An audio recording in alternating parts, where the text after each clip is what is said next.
it's my back again, and I'm just walking out of the stadium. I'm obviously going to do a proper video in a minute, but honestly, fucking unbelievable. Come on the toughies! Yes, people, what's going on, everyone? It's my back again, and yeah, I've just got back from Stamford Bridge. It's late. It's 20 past 11, so God knows what time you guys are getting back. Safe journeys and all that. Massive point. Overall, I'm going to say an okay performance. I don't think we were at our best today. I think there was moments of the games where we were quite poor. There were certain players in that team which I didn't think were great. I didn't think Iwobi was very good, if I'm being honest. I thought the game passed him by. I thought the first goal, he leaves his man. I thought that was poor. You know, we got ourselves into a position where we could have been in real trouble, really. But there's enough resilience in this side, and certainly what Sean Dyche has installed into these players to grab something when they've needed to. And look, they've come good. They ended up walking out of there with a point, which if you'd have offered me that before the game, you obviously snap your hand off being in the position that we're in. And there were some results today that sort of didn't necessarily go against us, but some of them didn't go for us either. So it's a big point in my mind.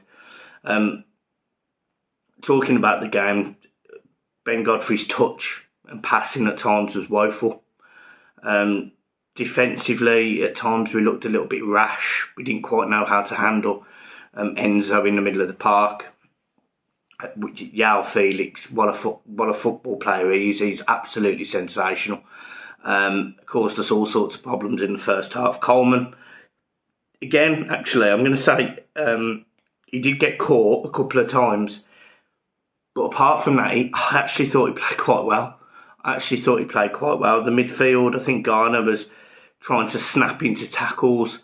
He was all right. I thought Takore was good. He's had the energy. I think me and John were having this debate about Onana, and I actually thought he played all right today. But John said he was invisible. I think John used the word. He said he was anonymous, and he said it for the last few weeks now, to be fair. So, but for me, I thought he had a good game. Damari Gray ran his socks off.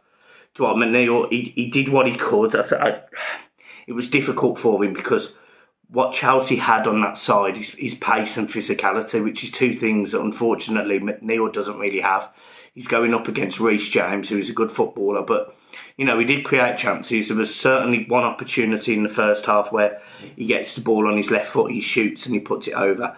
There was another opportunity where I think he's beat 2 or 3 players, and instead of playing the ball to Damari Gray, he keeps hold of it. This is towards the end of the first half. He keeps hold of it, and you know, it was a bit of an opportunity for Everton, but he squandered it. So there was that. But apart from that, you know, it wasn't a game that Everton had loads of chances. We didn't have a lot of possession. Chelsea were the dominant side, but they just don't look great in the final third. Everything is nice and clean and tidy in defence. You know, they pass the ball around the back really nice. They pass it into midfield really nice. They do create chances, there's no doubt about it. But Pickford didn't have to really make any world-class saves today. He didn't have to make a save that sort of blew you away. He was just solid. And, you know, they have got good players and they do play good football. But Everton managed to just contain them to pop shots. And yes, there was a few balls across the box. Yes, there was a few times Pickford had to get down low and save. But all in all, we handled the threat quite well. The balls into the box, we headed out comfortably. There was a couple that sort of scrambled around and went out for a corner. We were fine with that. We handled it. On a couple of occasions, again, I feel like I'm saying this every week, but the ref gives absolutely horrendous calls. I'd like to see the penalty decision again. I'm not saying I don't think it was a penalty, but I'd like to see it again because I couldn't quite work out if I thought it was a penalty the first time. And equally, I actually thought it was offside. So I'd like to see it because I haven't seen a replay of it. So I can't judge on it whether I think it was a penalty or not, blah, blah, blah, blah, blah. But, you know, what I do know is Everton should have probably had a penalty the other week when Coleman was brought down. It doesn't happen. So, yeah, I mean, it was what it was. The penalty goes in, it's 2-1, and, you know, I still at that point, I thought we were in the game. I thought we'd get 1 or 2 more chances, and we did. Fantastic football from Ellis Simms. He gets the ball, he beats a man, and it's a lovely finish. He stepped up today. It was a big moment for him today. And I'm not all of a sudden saying the kid should start games, and I'm not saying that, you know, he's the answer to all of our prayers. But that goal will give him so much confidence. It will give him the appetite to get more, and, you know, that's exactly what we need going into the last 10 games of this season. You know, or is it 11? Whatever it is. It will give him the appetite to go and get goals, go and create chances, make himself strong, be a bit physical, and he did that today against a side that, you know, they've got players like Koulibaly playing at centre half. You know, this is no mugs. You know, got a £70 million goalkeeper in goal. So he did really well when he come on. Really well. He won a few headers, won a few flick-ons, was a bit strong. He's got actually as well. He looks quicker than I actually thought he was. So, yeah, I was really happy with Ellis Simms. And look, all in all, absolutely buzzing with a point. Absolutely buzzing. I think it would have been an absolutely monumental ask to get 3 points. But the game plan was all right up until we conceded a stupid goal. You know, we were well in the game. And it's just typical Everton to give the first goal away, and the penalty pissed me off, and, you know, some of the mistakes that we made at times defensively. But what Chelsea were really good at was keeping the pressure on us, and we didn't really deal with that very well. And I think that's what teams will look at going forward. They'll look at how Everton deal with pressure, and we don't really. We were quite sloppy at times. We make mistakes when we're moving the ball, and we've known that for a while, but it was abundantly obvious today.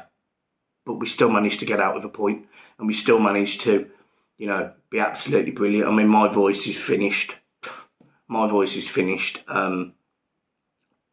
The away fans today, me included, we sang all game. We were a credit to our football team. We were brilliant today, and I have no problem blowing smoke up my own arse as much as all the other people that were around me. We celebrated the second goal like it was a cup final, because this is how important these goals are. They, you know, we can sugarcoat it, and we can all get, oh yeah, you know, you've over celebrated a draw and all of this shit. I'm not bothered about any of that. Everton need to be a Premier League team. They proved it today. There was Chelsea fans. There was genuinely Chelsea fans recording us because of how brilliant we were. You know, the atmosphere at Stamford Bridge, and I mean, this is no dig to any Chelsea fan, but the atmosphere was non-existent. It was really poor from the home side. There was one time when I heard them, and that was after the second goal, when I think they thought they'd won the game. I can't imagine. I can't imagine it's like that every home game. Creamed. But yeah, the Chelsea fans weren't loud. There was no, you know, there was no aggression. The guy on the, you know, announcer, just before they come out for the second half, they do this thing where they, you know, they say, "Are you ready for the second half, Chelsea fans?" And you expect a lot of noise. And they did this thing, and I, being me, shouted, "Fucking hell, I can do better than that on my own." And obviously everyone laughed because, you know, it was quite funny at the time. But it was a game that Everton getting a point, brilliant, absolutely brilliant. They go against a Spurs side which seem in absolute disarray. I mean, they were 3-1 up today. Conte's threw them all under the bus. I mean, it'll be a miracle if he's still the manager next week. So that's a game that Everton hopefully will target 3 points in. And it was massive. You know, it was massive with Leeds getting a result. I was kind of hoping for a draw in that game. Some of the other results sort of not being great for us. We needed something, and we delivered. We got something. you know, some of the teams still have a game in hand around us, but some of them now don't, which is great. So we've got to kick on from this now. We've got to use this as a stepping stone, and you know, we've got to do the right things by this football team to push them and motivate them. And you know, they'll get it from the fans. The fans have been brilliant. They proved it again today. You know, they're 1-0 down, they're 2-1 down, and we're singing. We're singing. You know, Goodison gang. You know, everything you can think of, we're singing because we get it. We get it. I'm sorry. I know this is unprofessional, but what is the time? It's like 20 to 12, isn't it? Another thing I wanted to mention as well is, you know, at the end of the game's finished, and we're still singing, we're still going on, and the Everton players are standing there in awe about how loud we are, how good we are. You know, Anana's standing there, and he loves it. I'm absolutely convinced he's falling in love with his football team, and you know, whether his performances have been brilliant or not, I want players that want to play for the shirt, and I certainly get the impression that he does. Yes, he's got long-term ambitions, and that's great, and everyone should do in life, irrespective of career choice. But he loves this football team. You can tell, you know, he's standing there listening to it in shock, in awe. You know, and whether that's an act or not, it doesn't matter. It doesn't matter because, you know, he stands there and he takes it in. He understands. He can feel the passion, and I think it meant a lot to him today, actually, to listen to that. And you know, Chelsea's a team that he would obviously, you know, potentially gravitate towards because they would be deemed a bigger club than Everton, albeit they still haven't won as many league titles. We'll leave that there. He wants to be involved. And the only other person that I can say I sort of relate like that is Richarlison, who at times would go missing, but he always had the right attitude, I would say. Yes, there was a few times when he was stroppy, or you know, maybe he needed dropping, but that's what young players have. You know, Anana will be exactly the same. Every young player will be the same, and I love him. I absolutely love him, and whether he's brilliant on the pitch or not is immaterial. But Everton need players like that around, and you know, Decore's come into this side and he's scored a couple of goals now, but actually he's just being a handful. He's carrying the ball, he's being aggressive, he's putting a foot in. We look better, and Damari Gray up front's added something to that. So yeah, look, I'm absolutely over the moon. I know I probably don't tell it, but voice is gone. I'm very tired, but I'm absolutely buzzing. You saw the videos at the start. It means loads. It means loads. You know, we're all standing there in the, I don't know what is it, the shed end, and we're all standing there. I was in the upper, and the people that come over to me today, by the way, guys, thank you ever so much to the love, support, and the beer as well. By the way, like, thanks for the beer. You know who you are. Yeah, it just means loads. So, yeah, thank you ever so much. We go again. Big game Monday night. Well, it's not this Monday, is it? It's Monday after. It's international break now. We've just got to get a result. But, you know, if you'd have said to me, what is it now, 8 games ago,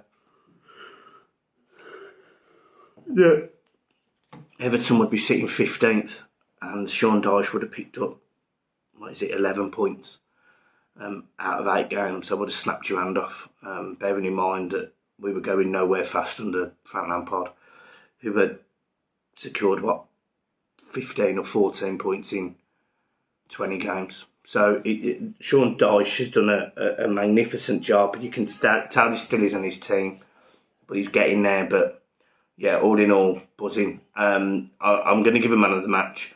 And I'm not actually going to give it for the right reasons, if I'm being honest. I'm going to give it to Ellis Sims. He came on for 10 minutes or 15 minutes and he scores in his debut, and it only feels right that he gets man of the match. There was other contenders. You could put Decore in there. You might consider one of the centre halves.